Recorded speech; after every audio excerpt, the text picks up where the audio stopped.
कि जहां मुंबई में आप भाषा ना बोलने के चक्कर में उत्तर भारतीयों को पीटा जा रहा है, वहीं आपको इस तरीके से उत्तर भारतीयों को बौद्धिक तौर पे, ऐतिहासिक तौर पे एनसीईआरटी ने पीट डाला है। आप खुद देखिए कि इस किताब में आखिर ऐसा क्या है जो इसका इतना विरोध हो रहा है। मेरे चैनल को लाइक और सब्सक्राइब ज़रूर कर लीजिएगा, क्योंकि डिसलाइक्स बहुत आते हैं, बहुत लोग डिसलाइक करते हैं ऐसी वीडियोस को, लेकिन लाइक करने वाले और सब्सक्राइब करने वाले बहुत कम होते हैं। उत्तर भारतीयों को मुंबई में मराठी इम्पोजिशन को लेकर मारपीट का सामना करना पड़ रहा है। ये खबरें आपको अक्सर देखने को मिल रही होंगी कि एक खास पार्टी के कार्यकर्ता उत्तर भारतीयों को टारगेट कर रहे हैं, मराठी बोलने पर बाध्य कर रहे हैं, और जब वो नहीं बोल पा रहे हैं तो उनसे मारपीट कर रहे हैं। लेकिन उसी वक्त एक खबर आपके नाक के नीचे से निकल गई और आपको पता ही नहीं चला। जहां मराठी ना बोल पाने पर मारपीट की जा रही है, तो वहीं एनसीईआरटी ने बौद्धिक मारपीट कर दी है नॉर्थ इंडियन, उत्तर भारतीय अस्मिता के साथ। जी हाँ, मैं बात कर रहा हूं एनसीईआरटी की कक्षा 8 की नई किताब के बारे में, जिसमें आने वाली पीढ़ी को उत्तर भारत के बारे में कुछ ज्यादा बताया ही नहीं गया है। ये देखिए, किताब का मैं पूरा वॉक थ्रू आपको दिखाता हूं और आपको खुद ही समझ में आ जाएगा कि मैं ये क्यों कह रहा हूं। सभी राज्यों के सभी राजाओं का मैं उतना ही सम्मान करता हूं जितना वो हमारा सम्मान करते हैं, लेकिन उत्तर भारत एपिसेंटर रहा है। कोई भी आक्रमणकारी अगर बाहर से आया है तो उससे लड़ने का, लगातार लड़ाइयां लड़ी हैं उत्तर भारत ने। और खास तौर पर जो आधुनिक राजस्थान का इलाका है, जिसे राजस्थान अब कहा जा रहा है, वो काफी बड़ा इलाका था। एक पूरी राजपूत कन्फेडरेसी थी जो खानवा के युद्ध तक, जयपुर जो आमेर का इलाका है जहां कछवाहा राज करते हैं, खानवा के युद्ध तक, जब तक बाबर ने तोपों का इस्तेमाल नहीं किया था, तब तक वो लड़ते रहे थे। वो गुजरात सल्तनत से लड़ते रहे थे, दिल्ली सल्तनत से लड़ते रहे थे, और अफगानों तक से लड़ते रहे थे। लेकिन ये सब कुछ एनसीईआरटी की इस किताब से गायब कर दिया गया है। क्या होता है अन्याय, ये आप देखिए। सिर्फ 2 पेजेस मिले हैं उत्तर भारत के सबसे महान लड़ाकों को, 2 पेजेस मिले हैं। और जो महाराष्ट्र से जो राजा आते हैं, छत्रपति शिवाजी, उनको मिला है 22 पेज। मराठा साम्राज्य को मिला है 22 पेज, मराठा साम्राज्य को दिए गए हैं। अगर ये इनजस्टिस नहीं है, अगर ये अन्याय नहीं है, तो और क्या है। जम्मू कश्मीर से लेकर के मध्य प्रदेश तक में न जाने कितनी लड़ाइयां हुई। ओरछा बुंदेलखंड पूरी तरह से गायब हो गया। इस जो एरो बनाया गया है ऐसे करके, ऐसे डिजाइन करके, और टाइमलाइन बनाई गई, इस टाइमलाइन में आपको सिर्फ हल्दी घाटी का युद्ध क्यों दिख रहा है, दिवेर का युद्ध क्यों नहीं दिख रहा है। इसमें वो तमाम युद्ध महाराणा सांगा या फिर महाराणा कुंभा द्वारा लड़े गए क्यों नहीं दिखाई दे रहे हैं। क्या कारण है कि 2 पेजेस में उत्तर भारत का इतिहास सिमटा दिया गया। क्या ये बौद्धिक मारपीट नहीं है, ऐतिहासिक मारपीट नहीं है उत्तर भारतीय अस्मिता के साथ। आखिर क्या कारण है कि हर राज्य को उतनी इंपॉर्टेंस नहीं मिल रही है जितनी सिर्फ महाराष्ट्र को मिल रही है। आखिर ऐसा कैसे हो सकता है कि आने वाले जनरेशंस को ये पता ही ना चले कि छत्रसाल बुंदेला कौन थे। महाराजा छत्रसाल बुंदेला के बारे में क्यों नहीं बताया गया है। जब मध्ययुगीन इतिहास की बात हो रही है तो सीधा फॉल ऑफ दिल्ली क्यों बताया गया। सीधा फॉल ऑफ दिल्ली कैसे बताया गया, उसके पहले कितनी लड़ाइयां लड़ी गई, चाहमान जो है चौहानों द्वारा कितनी लड़ाइयां लड़ी गई, तोमरों द्वारा कितनी लड़ाइयां लड़ी गई, ये सब उसमें क्यों नहीं बताया गया। उसको बचाने के लिए कितना बलिदान दिया गया, ये क्यों नहीं बताया गया। और लगातार हर कदम पर लड़ाइयां लड़ी गई, ये क्यों नहीं बताया गया कि जयचंद्र, महाराजा जयचंद्र गहरवाड़ ने भी लड़ाइयां लड़ी और वीरगति को प्राप्त हुए युद्ध लड़ते लड़ते। ये जो कॉमन परसेप्शन है, इसके खिलाफ असली इतिहास जो है वो क्यों नहीं बताया गया। ऐसा कैसे संभव है कि इतना रक्तपात जिस जगह पर हुआ हो हिंदुस्तान के, उस जगह को आप 2 पन्नों में सिमटा देंगे। ऐसा कैसे पॉसिबल है। आखिर क्या कारण है कि महाराष्ट्र और मराठी भाषा को इतनी तवज्जो दी जा रही है। ठीक है, वो फाइनेंशियल कैपिटल है तो देश का हिस्सा। क्या 17वीं शताब्दी से पहले, 16वीं शताब्दी से पहले भारत में कोई लड़ाई नहीं होती थी, कोई युद्ध नहीं होता था। क्या क्षत्रिय वीर गति को प्राप्त नहीं होते थे। क्या क्षत्राणियां जौहर नहीं करती थी। क्यों जौहर का पार्ट मिसिंग है। जब इतना सब कुछ किया गया है तो फिर जौहर का पार्ट क्यों मिसिंग है। क्यों आखिर जो इतनी खूबसूरत जो कला है, जो इमारतें हैं, स्थापत्य कला जिसको राजपूत स्थापत्य कला कहा जाता है, उसका कोई वर्णन नहीं है। उदयपुर जैसा एक शहर नहीं है पूरे हिंदुस्तान में, साउथ ईस्ट एशिया में, मध्य पूर्व तक उस जमाने का बना हुआ उदयपुर जैसा एक शहर नहीं है, जयपुर जैसा एक शहर नहीं है। लेकिन ये सब कुछ क्यों मिसिंग है, क्या कारण है? आइए इस किताब को मैंने पीडीएफ डाउनलोड किया है, इसको मैं पूरा आपको दिखाता हूं। आप खुद देखिए कि जहां मुंबई में आप भाषा ना बोलने के चक्कर में उत्तर भारतीयों को पीटा जा रहा है, वहीं आपको इस तरीके से उत्तर भारतीयों को बौद्धिक तौर पे, ऐतिहासिक तौर पे एनसीईआरटी ने पीट डाला है। आप खुद देखिए कि इस किताब में आखिर ऐसा क्या है जो इसका इतना विरोध हो रहा है। इस किताब का चैप्टर नंबर 2 देखिए। चैप्टर नंबर 2 ये शुरू होता है, ये कुल 40 पेजेस हैं, ये जो पीडीएफ मैंने डाउनलोड किया है, जिसमें कि इन सब चीज़ों का वर्णन है जो मैं आपको बता रहा हूँ। जो मिडिवल हिस्ट्री है, मध्ययुगीन इतिहास है भारत का, उसमें उत्तर भारत का कितना वर्णन है ये देखिए। ये टाइमलाइन है, टाइमलाइन शुरू ही होती है 1200 से। 1200 से क्यों टाइमलाइन शुरू हो रही है, क्यों ये नहीं बताया गया कि 1200 के पहले क्या हो रहा था? आप दलील दे सकते हैं कि हमने टाइम फ्रेम यही लिया, तो टाइम फ्रेम में 1200 से 1240, 1280, 1320 इन सब जगह पर जो हो रहा है इसके बारे में वर्णन क्यों नहीं है? री एस्टेब्लिशमेंट ऑफ मेवाड़ किंगडम, और ये एस्टेब्लिशमेंट ऑफ विजयनगर किंगडम। अब इन सब के बीच में क्या लड़ाइयाँ हुई इसके बारे में कुछ बताया ही नहीं है कि यहाँ पर इस जगह पर जयचंद्र गहरवार ने भी लड़ाई लड़ी और वो भी वीर गति को प्राप्त हुए, ये बताया ही नहीं है। इसका क्या कारण है? ठीक है, इसके और आगे चलते हैं तो 1520 में पानीपत के युद्ध के बारे में बताया गया है, फिर विजयनगर के बारे में बताया गया है, फिर पानीपत का ये जो युद्ध है इसमें जो अकबर की जो जीत हुई उसके बारे में बताया गया है। 1576 में बैटल ऑफ हल्दी घाटी में Maharana Pratap was forced to retreat. ये क्यों आपने सिर्फ एक चुना? ऐसा क्या है बैटल ऑफ हल्दी घाटी में जो बैटल ऑफ दिवेर से बड़ा है? ऐसा क्या है जो आपको एनसीईआरटी को ये लिखना पड़ा? 1576 ऐसा कौन सा बड़ा पड़ाव है? बड़ा पड़ाव तो 1708 से 1710 का द ग्रेट राजपूताना रेवेलियन था, जिसमें कि वो दिल्ली से 45 किलोमीटर दूर डेरा डाले हुए थे। मुगलों की सल्तनत में जो अगर ताबूत का आखिरी कील था वो वही था, वही खत्म हुआ। उसके बाद आप जंप करते हैं अहोम पे, फिर जंप करते हैं खालसा पे, फिर जंप करते हैं मराठा पे, मराठा कंट्रोल ऑफ दिल्ली। ठीक है जी, बहुत बढ़िया, सब कुछ अच्छा है, स्टैब्लिशमेंट ऑफ सिख एम्पायर, सब कुछ से हम सहमत हैं। लेकिन असहमति यहाँ पर है कि आपने जो इतने सारे युद्ध हुए उन युद्धों के बारे में क्यों नहीं बताया? आपने कैसे सेलेक्ट कर लिया इसको? कौन इतिहासकार है जो ये जंप्स क्यों पड़े हुए हैं? इसमें बुंदेलखंड क्यों मिसिंग है? इसमें जो तमाम युद्ध हुए हैं, मेवाड़ का युद्ध, मारवाड़ का युद्ध है, बाबर का जो वर्णन किया हुआ है, बाबर का वर्णन क्यों गायब है कि वो खानवा से पहले हार गया था बयाना में? ये पूरी टाइमलाइन में कहाँ है? इसमें न नीचे लिखा है न कहीं ऊपर लिखा है। आखिर खानवा से पहले का जो रेजिस्टेंस है, जो कॉन्फेडरेसी थी, जिसमें राय मेदिनी परिहार से लेकर के जयपुर के जो उस वक्त आमेर था वहाँ के कछवाहों से लेकर के और तमाम तोमरों से लेकर के राठौर और तमाम राजा थे, जो कन्फेडरेसी थी वही तो लड़ रही थी बाबर से। तोपों का सामना, तोपों में सर दे दे करके जो लोग मरे हैं, ये वही तो लोग थे जिनको आप लोगों ने गायब कर दिया इस टाइमलाइन से। तोपों से तलवारें लड़ रही थी, तोपों से भाले लड़ रहे थे, बर्छे लड़ रहे थे, और इस टाइमलाइन से उनको गायब कर दिया गया।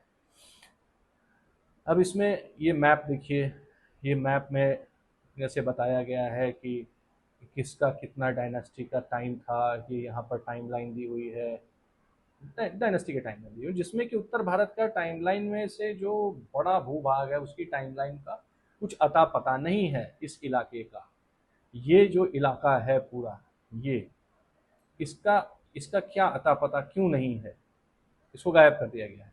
ठीक है, अब ठीक है, कुतुब मीनार आपने बताया है, ये मस्जिद जो बनाई गई है माइट ऑफ इस्लाम, जो कुव्वत इस्लाम मस्जिद है, वो दरअसल मंदिर के अवशेषों पे बनाई गई है, वो दिख रहा है उसमें, वो पृथ्वीराज चौहान के टाइम पे बनी थी।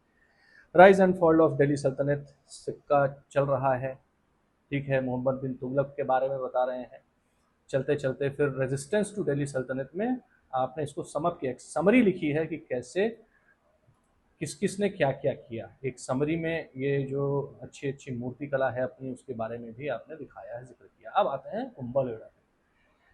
ये है पेज नंबर 32 पे कुंभलगढ़ राणा कुंभा का जो है 30 पे राणा कुंभा का जो है जिक्र आता है। 31 पे, 31 और 32 कुंभा का एक जगह, राणा कुंभा का एक जगह जिक्र आया। राणा कुंभा के जिक्र के बाद अब आ गया, ये नीचे आ गया बहमनी सल्तनत, विजयनगर, कृष्णदेवाचार्य मंदिर और ये सारी चीज़ें आती जा रही हैं, जो कि ठीक है, इससे किसी को कोई परेशानी नहीं होनी चाहिए। अब आते हैं बाबर के बारे में, ये बताना शुरू कर रहे हैं, बाबर का इतिहास बताना शुरू कर रहे हैं कि मुगल कैसे आया। ठीक है, अत्याचारी थे, फिर उनका बेटा, फिर उनका बेटा कैसे आपस में लड़े, फिर ये सारी चीज़ें इसमें बताई गई हैं। एक ऐसा मैप बना के दिया गया है जिसमें कि मेवाड़, जयपुर और इसको ऑरेंज से रखा गया है। राजपूत टेरिटरीज, ये राजपूत टेरिटरीज अगर हैं तो इसमें गुजरात के जो टेरिटरीज हैं अगर, तो ये मेवाड़, मारवाड़ कुछ समझ में नहीं आ रहा है कि इसमें गुजरात की टेरिटरीज कहाँ हैं, इसमें बुंदेलखंड कहाँ है, इसमें चंदेरी कहाँ है। जो इलाका कंटिन्यूसली फाइट में है वो इलाका कहाँ है इसमें, उसमें तो कहीं नज़र नहीं आ रहा है। मैप्स को लेकर के थोड़ा दिक्कत है। ठीक है, अकबर के बारे में बताते जा रहे हैं, ये पेंटिंग्स के बारे में बताते जा रहे हैं। ये भी और पेंटिंग्स आ रही हैं जिसमें औरंगज़ेब को कोई हॉक गिफ्ट कर रहा है। और अब आता है रेजिस्टेंस में, रेजिस्टेंस ऑफ मुगल्स, ये आता है पेज नंबर 46 पे। पेज नंबर 47 पे रानी दुर्गावती का वर्णन है, 47 पे, और 47 पे ही सर्ज ऑफ राजपूत यहाँ से शुरू होता है। ये जो कहानी शुरू होनी थी अलेक्जेंडर के हमले से, जो कहानी शुरू होनी थी पेज नंबर 1 से, वो शुरू होती है यहाँ पे शुरू होती है। 9th सेंचुरी के महाराज जो प्रतिहार के थे, जो सबसे बड़ी डायनेस्टी मानी जाती है, जिससे सबसे ज़्यादा लड़ाइयाँ जिन्होंने लड़ी, उनके बारे में बताया है इन्होंने कि प्रतिहार जो थे वो सबसे ज़्यादा अरब इन्वेजन्स को जो है वो रोकते थे। सिंध में जब अरब घुस आए थे तो प्रतिहारों ने ही, और उनके जो वसल्स थे, उनके जो सहयोगी राजपूत घराने थे, जो क्षत्रिय थे, उन्होंने ही सबसे ज़्यादा उनको रोका है, उन्होंने सबसे ज़्यादा लड़ाइयाँ लड़ी हैं। उसके बाद सीधा जंप होता है राणा सांगा, अर्ली 16th सेंचुरी। बीच का 500 साल 600 साल कहाँ पी गए। राणा कुंभा राणा सांगा पहुंच गए और उसके बाद फिर एक हल्दी घाटी की फोटो डाल दी। इसके बीच की जो बाकी लड़ाइयां हुई, जो खानवा हुआ, खानवा से पहले जो बयाना हुआ, वो सब कुछ मिसिंग है इसमें। ठीक है, बहुत अच्छा आपने बताया। महाराणा प्रताप, 900 साल का महाराणा प्रताप के जो खानदान का इतिहास है, वो 900 साल का रेजिस्टेंस का इतिहास है, अमर सिंह तक। और यहाँ तक कि जो द ग्रेट राजपूताना रिविलियन 1708 से 1710 के बीच हुआ, उसमें भी यही इतिहास है मेवाड़ का। इससे लंबी लड़ाई किसी ने नहीं लड़ी, और ये सिर्फ मेवाड़ की लड़ाई नहीं थी, ये सोलंकियों की थी, ये चौहानों की थी, ये राठौड़ों की थी। इसमें तमाम वो राजपूत घराने शामिल थे जो एक राजपूत कन्फेडरेसी के तौर पर मेवाड़ के साथ खड़े रहते थे। लेकिन ये खत्म हो जाता है पेज नंबर 49 पे। पेज नंबर 49 पे द अहोम से शुरू होता है, और ये कुल मिला करके जो उत्तर भारतीय अस्मिता है, इसको समेटा गया है। ये सर्ज ऑफ राजपूत से लेकर के, और आधा पेज उधर, आधा पेज इधर, और थोड़ा सा वर्णन जो ऊपर दिया गया था, बस। इसके बाद अहोम है, सिख है, और बस थोड़ा सा सिख का, थोड़ा सा अहोम का वर्णन किया गया है।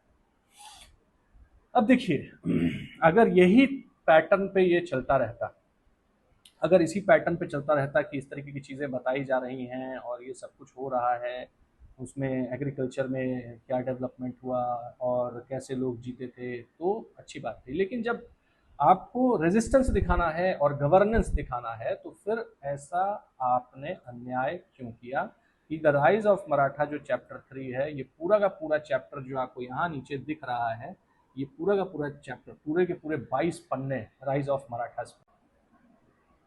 अब 2-3 पन्ने में निपटा तो दिया है, ठीक है, लेकिन इसके बाद ये मराठा साम्राज्य बनाया आपने पूरा, 22 पन्ने में, 2-3 पन्ने में निपटा तो दिया है, ठीक है, लेकिन इसके बाद ये मराठा साम्राज्य बनाया आपने पूरा, 22 पन्ने में, 2-3 पन्ने में निपटा तो दिया है, ठीक है, लेकिन इसके बाद ये मराठा साम्राज्य बनाया आपने पूरा, 22 पन्ने में, 2-3 पन्ने में निपटा तो दिया है, ठीक है, लेकिन इसके बाद ये मराठा साम्राज्य बनाया आपने पूरा, और इसको दे दिया आपने भक्ति मूवमेंट से लेकर के, छत्रपति शिवाजी से लेकर के उनके सारे फोर्ट्स। तो फिर फोर्ट्स क्यों नहीं दिखा रहे हैं आप, जैसलमेर के, बीकानेर के, अजमेर के, नरुकाओं के, सिसोदियाओं के? ये ऐसा कैसे हो सकता है कि आप सिटी पैलेस नहीं दिखाएंगे, आमेर के किले नहीं दिखाएंगे, बुंदेलखंड के किले नहीं दिखाएंगे, ओरछा नहीं दिखाएंगे, चंदेरी नहीं दिखाएंगे? चंदेरी का इतना बड़ा इतिहास है, चंदेरी नहीं दिखाएंगे। और ये यहाँ पर सब कुछ, यहाँ तक कि वगनक का वर्णन किया गया। अगर वगनक का वर्णन किया गया है तो जो, अगर वगनक का आप जिक्र कर रहे हैं तो महाराणा प्रताप के जो पुत्र थे महाराणा अमर सिंह, उन्होंने एक भाले से घोड़ा और सुल्तान खान दोनों को बेध दिया था। उसके बारे में क्यों नहीं बता पा रहे हैं? महाराणा प्रताप की 2 तलवारों के बारे में क्यों नहीं बता रहे हैं? आखिर ऐसा क्या कारण है कि आपको एक ही राज्य के जो राजा हैं वही, उन्हीं का सबसे ज़्यादा वर्णन करना है? अब इसमें शिवाजी का जो कोरोनेशन हो रहा है, उनको जो महाराजा की उपाधि मिल रही है छत्रपति की, उससे लेकर के, और ये पूरा इतिहास बताया जा रहा है कि कैसे शुरू हुआ, फॉरेन फोर्ट्स कहाँ थे। ऐसे किलों से तो उत्तर भारत पटा हुआ है। लेकिन ये आप देखते जाइए, मराठाज आफ्टर शिवाजी, चैप्टर पे चैप्टर इसमें छत्रपति शाहू जी महाराज के बारे में है। बहुत अच्छी बात है, बहुत सम्मान है। यहाँ पर सबसे जो बड़ा झोल किया है वो यहाँ किया है एनसीईआरटी में। इस जगह पर जो ये जो इलाका है, यहाँ पर है बीकानेर, यहाँ पर है जैसलमेर, यहाँ पर है जोधपुर, यहाँ पर है उदयपुर, यानी कि मेवाड़। मेवाड़ कब मराठा साम्राज्य के अंदर था? कब ऐसा हुआ कि मेवाड़ का जो ये पूरा इलाका है, ये मराठा साम्राज्य के अंडर, मराठा एम्पायर के अंडर कैसे था? इसमें कौन सा मराठा साम्राज्य का सिक्का चलता था? उत्तर भारतीयों की अस्मिता का सितारा, उत्तर भारतीयों की अस्मिता के सिर का ताज है ये मेवाड़।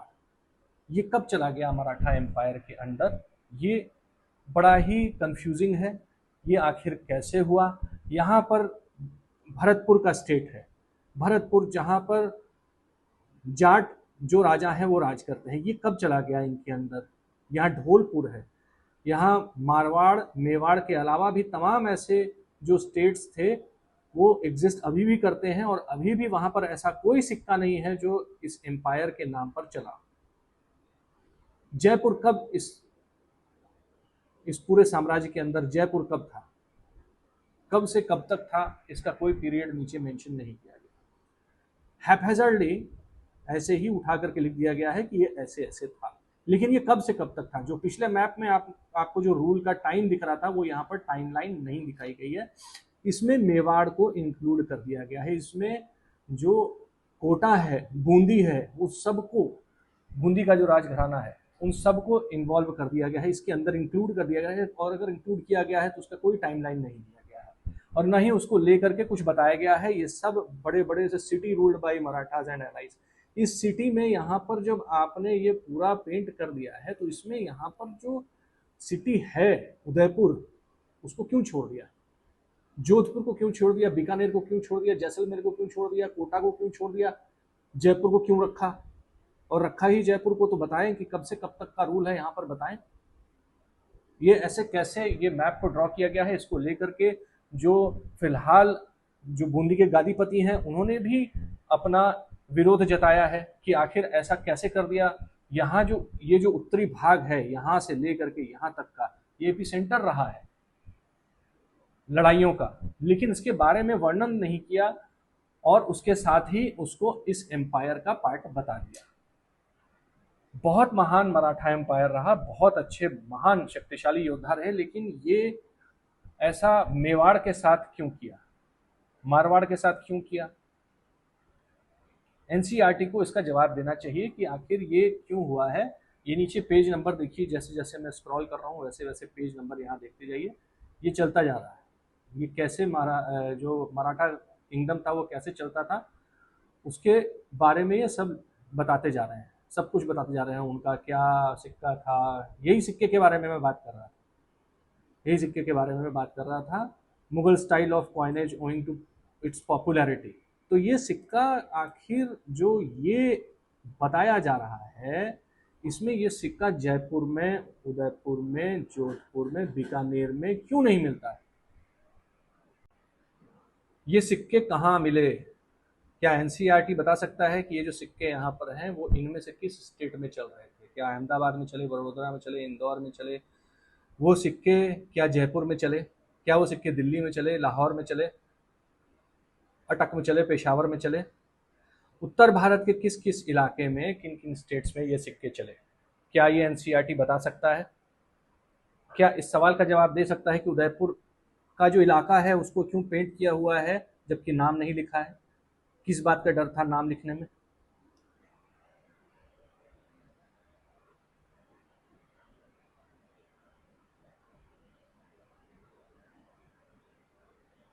देखिए, ये है सिक्के, अरबिक उसमें इंस्क्रिप्शन है, ये है सिक्के जो वहां चलते थे। ये सब कुछ है। आपको अगर ये सब कुछ देखना है, इस तरह के हथियार देखने हैं जो सदियों पुराने हथियार हैं, आप कांगड़ा के म्यूजियम से, हिमाचल प्रदेश में कांगड़ा है, कांगड़ा के म्यूजियम से लेकर के आप जयपुर, उदयपुर, जोधपुर, हर जगह पर ये देख सकते हैं। यहाँ तक कि आपको जम्मू कश्मीर का जो, वहाँ पर जो म्यूजियम है, जम्मू कश्मीर राइफल्स का जो म्यूजियम है, जहाँ से ये शुरुआत हुई थी जम्मू कश्मीर राइफल्स की, जो वहां पर आप इसको देख सकते हैं। इस तरीके के तमाम हथियार देख सकते हैं। बिल्कुल नेवी में बहुत बड़ा रोल था छत्रपति शिवाजी महाराज का, और मराठा का बहुत बड़ा रोल था इंग्लिश शिप्स को अटैक करना या जो भी आक्रमणकारी थे उनको पर अटैक करना। बहुत अच्छा किया है, बहुत अच्छे से इसको वर्णन दिया है, कल्चर रिवाइवल सब कुछ ठीक है, सब कुछ अच्छा चल रहा है। माइटी मराठा वुमेन, तो सर ये माइटी मराठा वुमेन, बहुत बहुत धन्यवाद ये सब लिखने के लिए। तो सर इसमें इन्होंने क्यों नहीं लिखा माइटी क्षत्रिय वुमेन जो जिन्होंने जौहर किया, क्यों ये नहीं बता पाए? पेज नंबर देखते जाइए, पेज आगे बढ़ता चला जा रहा है। ये पेज 20, 21 मराठा लेगेसी और 22 पेजेस दिए गए हैं मराठा एम्पायर को, जिसमें कि सबसे विवादित जो है वो है ये मैप। सबसे विवादित ये मैप। ये इनजस्टिस क्यों है कि एक राज्य के सारे किलों के बारे में बताया गया है और जहां सबसे ज्यादा टूरिज्म होता है वहां के किलों के बारे में जानकारी ही नदारद है। जो स्थापत्य कला है, जिसे राजपूत स्थापत्य कला कहा जाता है, उसके बारे में कुछ बताया ही नहीं गया है। भरतपुर के बारे में, ढोलपुर के बारे में, अहिरवाटी के बारे में कुछ बताया ही नहीं गया है। बुंदेलखंड के बारे में कुछ नहीं बताया गया है। डोगराओं के बारे में कुछ नहीं बताया गया है। जम्मू कश्मीर के जनरल जोरावर सिंह, जिन्हें नेपोलियन ऑफ इंडिया कहा जाता है, उनके बारे में क्यों नहीं बताया गया है? आखिर ऐसा कैसे हो सकता है कि आप एक ही राज्य को सारे, इतने सारे पेजेस दे दें और बाकी के जो राज्य हैं, खासतौर पर उत्तर भारत में जो हुआ है उसके बारे में उसका इतना छोटा वर्णन कर दें? आने वाली पीढ़ी को आप जो कर रहे हैं उसके ये डॉट्स जो कनेक्ट हो रहे हैं वो आने वाली पीढ़ी को समझाना जरूरी है कि आखिर उत्तर भारतीयों के साथ ये अन्याय क्यों हो रहा है। एक तरफ महाराष्ट्र में, मुंबई में, जो आर्थिक राजधानी कही जाती है देश की, वहां पर उनकी पिटाई हो जाती है मराठी ना बोल पाने पर, वहीं दूसरी तरफ एनसीईआरटी अगर ऐसा करता है तो ये ऐतिहासिक पिटाई या बौद्धिक पिटाई के तौर पे, जो उत्तर भारतीय अस्मिता है उसकी ये बौद्धिक तौर पे पिटाई के तौर पे देखा जा सकता है। मुझे पता है ये वीडियो तमाम लोगों को अच्छा नहीं लगेगा, तमाम लोग इसको डिसलाइक करेंगे। मैं ये वीडियो अच्छा लगने के लिए बना भी नहीं रहा हूं। नमस्कार, मैं हूं अभिषेक और आप देख रहे थे इंडिया इनसाइट्स। ये वीडियो कैसा लगा कमेंट बॉक्स में ज़रूर बताइएगा। मेरे चैनल को लाइक और सब्सक्राइब ज़रूर कर लीजिएगा, क्योंकि डिसलाइक्स बहुत आते हैं, बहुत लोग डिसलाइक करते हैं ऐसी वीडियोस को, लेकिन लाइक करने वाले और सब्सक्राइब करने वाले बहुत कम होते हैं। वीडियो खत्म होने के बाद इसे शेयर करना है या नहीं करना है, अपने विवेकानुसार उसका निर्णय लीजिए। मेरा काम था आपको वो बताना जो इस वक्त आपकी नाक के नीचे घटित हुआ है। ऐसे ही दौर में हुआ है जब मुंबई में मराठी बोलने के लिए लोगों के ऊपर हमले किए जा रहे हैं। अपना ध्यान रखिएगा, हमारे वीडियो को लाइक सब्सक्राइब जरूर कीजिएगा। धन्यवाद।